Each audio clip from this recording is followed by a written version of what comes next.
Even if you're good with people, there are likely times when you're stuck for something more to say and start wondering what topic to bring up next. To come up with good conversation topics, you should prepare a mental list of ideas beforehand so that you can seamlessly pull up one idea and continue on with your chat. Form conversation around the other person, tailoring the topic based on how well you know him or her, and give the other person equal opportunity to steer the conversation in other directions. Learning about basic conversation starters. 1. Talk about the other person. The biggest secret to being a good conversationalist is simply allowing other people to talk about themselves. Why? It's a subject they're familiar with and that they probably feel comfortable discussing. Try these tactics. Ask for his opinion.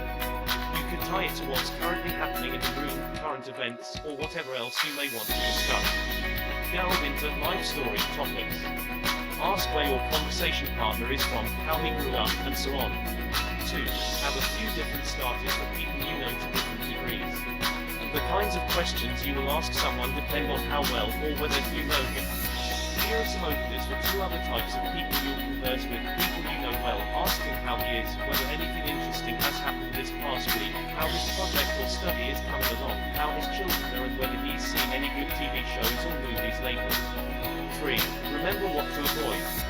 You know the old rule, never talk about religion, politics, money, relationships, family problems, health problems, or sex with people you don't know incredibly well. The risk of saying something offensive is too high, so just stay clear. These are often emotional charged issues as well. 4. Find out about interests and hobbies. People are complex, with different interests, hobbies, likes and dislikes. There are several different kinds of questions you can ask about interests and hobbies, many of which will themselves automatically lead to further follow-up conversations. Questions you can ask include, do you play or follow any sports? Do you like to hang out online? What do you like to read? What do you do in your spare time? What kind of music do you like? What kinds of movies do you like to watch? What are your favorite TV shows? What's your favorite board game or card game? Do you like animals? What's your favorite animal? 5. Bring up family. Your safest bet here is siblings and general background information, such as where he grew up. Be sure to respond enthusiastically to encourage him to share more information. Parents can be a touchy subject for people who had troubled upbringings, have estranged parents, or whose parents have recently passed away. The topic of children can be uncomfortable for couples who are having fertility issues or disagreements about whether to have children, or for a person who wants to have kids but hasn't found the right person or situation. Some questions you might ask include, do you have any siblings? How many? If he has no siblings, what was it like being an only child? If he has siblings, what are their names? How old are they? What do your siblings do? Modify the question based on how old they are. Do they go to school, college, or have a job? Do you look alike? Do you all have similar personalities? Where did you grow up? 6. Ask about past travel adventures. Ask your conversation partner where he's been. Even if he has never left his hometown, he will likely be happy to talk about where he would want to go. Specifically, you could ask, if you had a chance to move to any other country, which one would it be and why? Of all the cities in the world you visited, which one was your favorite? Where did you go on your last vacation? How did you like it? What was the best, worst vacation or trip you've ever been on? 7. Inquire about food and drink. Food is a little better to talk about because there's always the chance of bumping into someone who has had issues with alcohol abuse or doesn't drink. Be careful that the conversation doesn't stray into someone going on about a diet or how they're trying to lose weight. That can take the conversation in a negative direction. You might instead ask, if you could only have one meal for the rest of your life, what would it be? Where do you like to go when you eat out? Do you like to cook? What's your favorite kind of candy? What's the worst restaurant experience you've ever had? 8. Ask about work. This one can be a little tricky because the conversation could end up sounding like a job interview.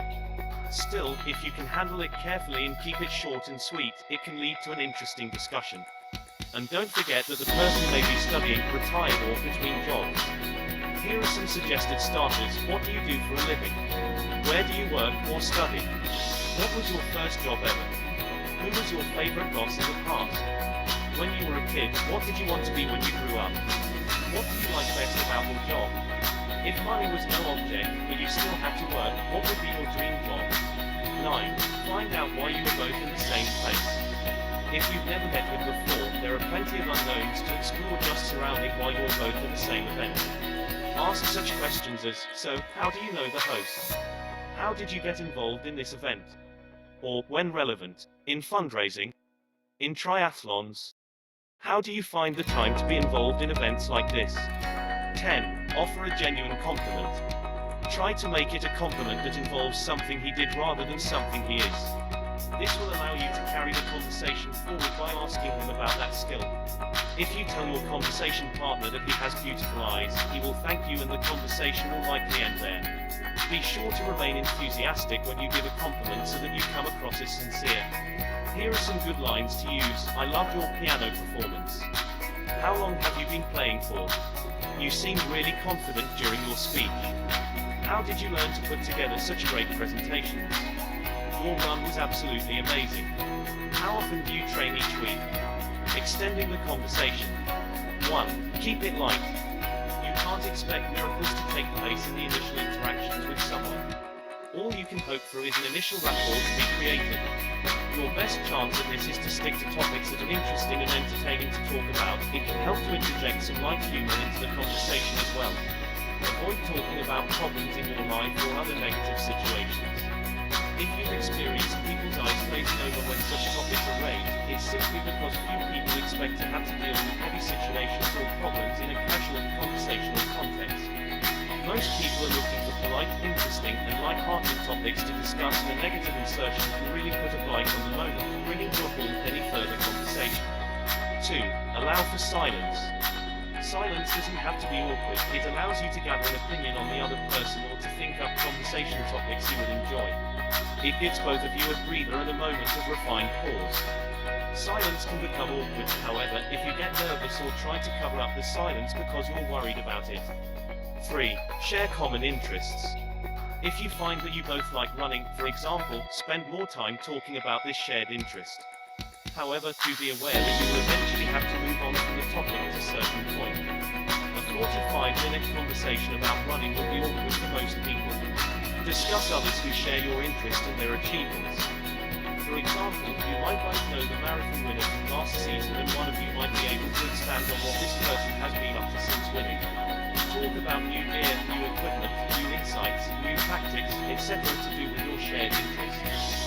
Suggest new things that you can both try in your shared interests, perhaps even making a date to catch up and try something new together. Pushing boundaries.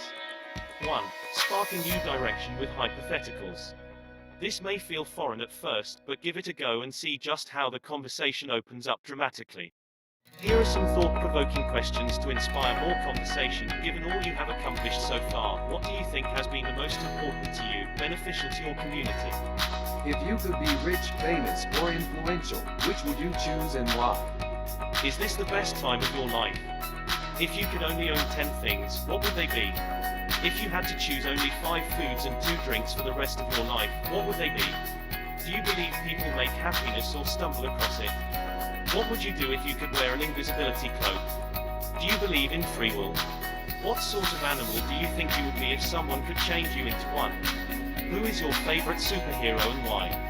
Which 5 people out of all history would you choose to invite to an intimate dinner party at your house? If you won a few million in the lottery tomorrow, how would you spend it? If you could be famous for a week, what would you be known for? Or which celebrity would you choose to be? Do you still believe in Santa? Could you live without the internet? What's your dream vacation? 2. Keep a note of what gets good responses in your conversations. Return to these winning conversation tactics time and time again as long as they continue to work for you. Equally, remember the topics that seem to make people feel uncomfortable or bored and avoid these in the future. 3. Read up on current events.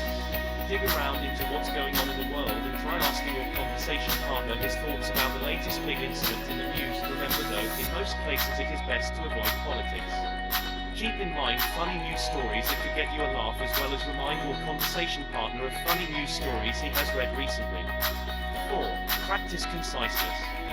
Coming up with good conversation topics is part of what makes for good conversation, but how you convey the topics of conversation that you do come up with matters also. Be sure to get to the point of the topic without meandering about aimlessly. Try to not digress into tangents as you are bringing up a conversation topic, or you risk losing your conversation partner's attention.